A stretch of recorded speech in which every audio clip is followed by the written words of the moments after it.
December 25th, 1991, Moscow. For the last time, the Soviet flag flies over the Kremlin. And then it comes down. With that moment, one of the most powerful empires in human history, the Soviet Union, disappears from the world map. Welcome to History's Chosen. My name is Sean.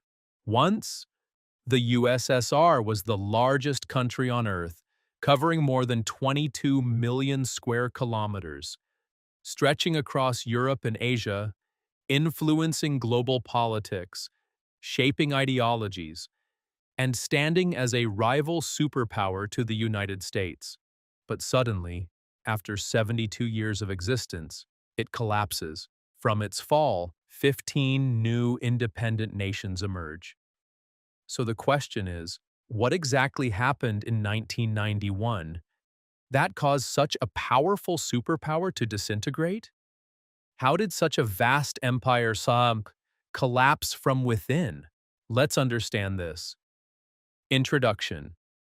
The Soviet Union, officially known as the Union of Soviet Socialist Republics, USSR, was born after the October Revolution of 1917. During this revolution, as the Bolsheviks, led by Vladimir Lenin, overthrew the Russian Provisional Government.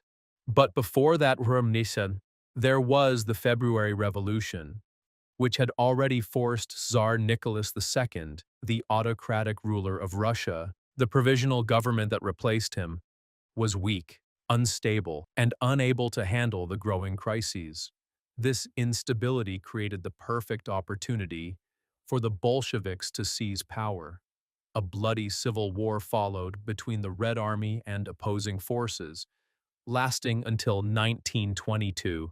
Finally, in 1922, the Soviet Union was officially formed, consisting of 4 republics: Russian Republic, Ukrainian Republic, Belarusian Republic, Transcaucasian Republic. Over time, this union expanded and eventually became a federation of 15 republics. Under Lenin, the USSR was established on socialist principles. But after his death, Joseph Stalin transformed it into a totalitarian state, a system where power was centralized, dissent was crushed, and the state controlled but almost every aspect of life. After the Second World War, the Soviet Union emerged as one of the 2 global superpowers, alongside the United States. This marked the beginning of the Cold War, a long period of ideological, political, and psychological conflict between capitalism and communism. For nearly 5 decades, the USSR remained a dominant global force, but slowly, signs of decline began to appear. Internal weaknesses of the USSR. To understand the collapse, we must first look at the internal problems. The USSR was a totalitarian system, meaning there was no real freedom. People did not have civil liberties. Freedom of speech was limited, and dissent was not tolerated. The system was highly bureaucratic and authoritarian. At the same time, it was a one-party system, where only the Communist Party existed. There was no accountability to the people. Another major issue was the dominance of Russia. Although the USSR was a union of multiple republics, Russia controlled most decisions. Other republics felt ignored, marginalized, and suppressed. For example, the official language was only Russian. Local languages were not recognized properly.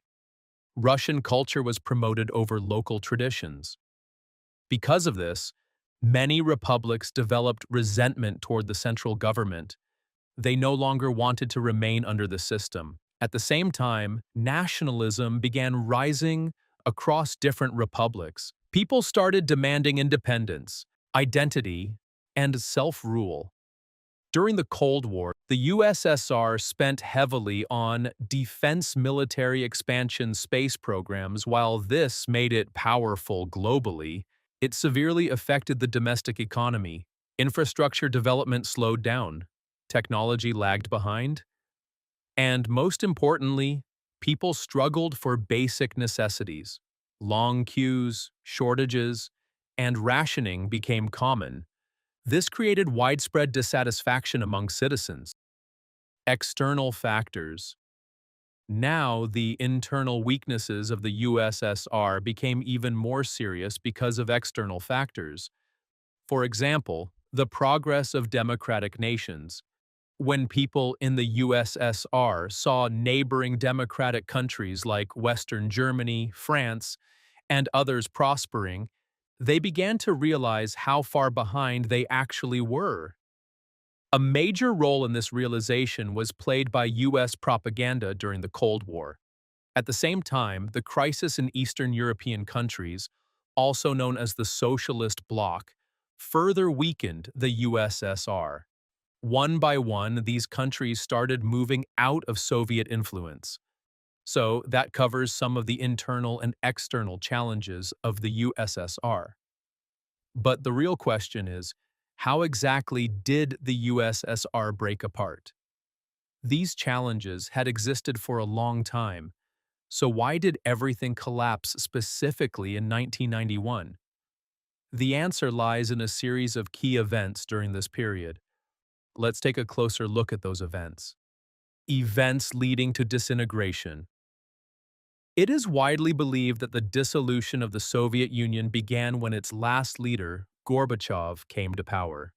In March 1985, Gorbachev became the leader of the Communist Party, and he introduced a set of policies that quickly changed the situation. These policies were glasnost and perestroika. Glasnost means political openness. Through this, Gorbachev aimed to remove the traces of Stalinist repression, such as banning books and the presence of an all-powerful secret police. Under this policy, Soviet citizens gained new freedoms. Political prisoners were released, and for the first time, political parties other than the Communist Party were allowed to participate in elections. The second set of reforms was called perestroika, or economic restructuring. According to Gorbachev, the best way to revive the Soviet economy was to reduce government control. He believed that private initiative would lead to innovation. So, for the first time since the 1920s, individuals and cooperatives were allowed to own businesses. Workers were given the right to strike for better wages and working conditions. At the same time, Gorbachev encouraged foreign investment in Soviet enterprises. Now, these reforms sounded very positive, so why did they actually lead to the decline of the USSR? The reason is simple. The results were not immediate. Perestroika ended the Soviet command economy very quickly, but the market economy needed time to develop. In Gorbachev's own words, the old system collapsed before the new system had a chance to start working. As a result, people faced rationing, shortages, and endless lines for basic goods. Because of this, frustration toward the government kept increasing. The revolutions of 1989 and the fall of the Soviet Union, Gorbachev believed that improving the Soviet economy required better relations with the rest of the world, especially with the United States. So he decided to step away from the arms race. He announced that Soviet troops would withdraw from Afghanistan, where they had been involved in war since 1979. At the same time, Soviet military presence in Eastern Europe, particularly in Warsaw Pact countries, was reduced. This non-intervention policy had a deep impact. Even before it affected the Soviet Union directly, its effects were clearly visible in Eastern Europe, where alliances began collapsing like a house of cards. The first major revolution of 1989 took place in Poland. Non-communist trade unions launched the Solidarity movement and demanded free elections from the government. Without support from the Soviet military, the government had no choice but to accept these demands. In the elections, the Solidarity leaders achieved major success. This triggered a wave of peaceful revolutions across Eastern Europe. On November 9, 1989, the Berlin Wall fell and East and West Germany were reunited. At the same time in Czechoslovakia, the communist government was overthrown through the Velvet Revolution. Between June and December 1989, communist governments in Poland, Hungary, East Germany, Czechoslovakia, Bulgaria, and Romania all collapsed. Now it was the Soviet Union's turn. The Soviet Union collapses. The wave of change in Eastern Europe quickly reached the USSR. Soviet republics were inspired by these revolutions. They were already frustrated due to poor economic conditions. When they saw Gorbachev's hands-off policy towards Soviet satellite states, independence movements began in the outer republics of the USSR. In 1990, the Baltic states, Estonia, Lithuania, and Latvia, declared independence from Moscow one after another. Even Soviet troops failed to stop these movements. Soon, other republics also began declaring independence. At this point, Gorbachev tried to save the Union by proposing a decentralized system, where each republic would have greater autonomy. This way, their demands could be met while keeping the USSR intact. The agreement was supposed to be signed on August 20th, 1991. However, some members of the Communist Party, including Vice President Gennady Yanayev, strongly opposed it. They planned a coup, and on August 18, 1991, Gorbachev was placed under house arrest. According to them, Gorbachev was weakening the Soviet Union, and they wanted to preserve the dominance of the Communist Party at any cost. The official reason given, however, was that Gorbachev was unable to lead due to health issues. The coup leaders declared a state of emergency, and the military moved into Moscow. But they were met by citizens forming human chains and building barricades to protect the Russian parliament. Boris Yeltsin, who was the head of the Russian parliament, stood on a tank and called on people to resist. Within 3 days, the coup failed. On August 21st, the coup leaders surrendered and were arrested. Yeltsin emerged as a hero, and Gorbachev returned to Moscow. But things were no longer the same. The failed coup had major consequences. The Communist Party lost its credibility. Gorbachev realized that reforming the party was impossible and resigned as general secretary. Yeltsin rose to power and began running the Russian Federation as a separate nation. Then, on December 1st, 1991, Ukraine, the second largest republic, declared independence. At that point, it became clear that the USSR was finished. On December 8, 1991, Yeltsin, along with the leaders of Ukraine and Belarus, signed an agreement to form a new union called the Commonwealth of Independent States, or CYS. Within a week, 8 more republics joined. Although these republics were fully independent, they agreed to cooperate on defense and economic matters. With this, the Soviet Union was officially dissolved. On December 25, 1991, Gorbachev resigned.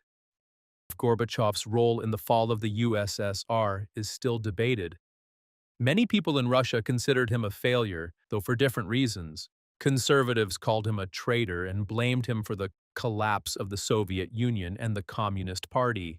Radical reformers believed he was still trying to save communism, even though the system could not be fixed.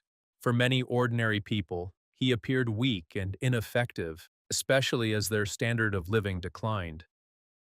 However, it would not be wrong to say that Gorbachev was one of the most important leaders of the 20th century. He played a key role in ending the Cold War and allowed Eastern European countries to become free and independent. He also introduced major economic and political reforms. Whether those reforms succeeded or not is debatable, but his vision clearly showed strong leadership. For his contribution to reducing Cold War tensions, he was awarded the Nobel Peace Prize in 1990. Conclusion. So, the Soviet Union, which was formed in 1922, finally collapsed in 1991. This event is considered a major turning point in world history. It not only broke apart a massive country but also removed one of the world's superpowers. With the fall of the USSR, the Cold War also came to an end, and from that point on, the United States emerged as the world's only superpower.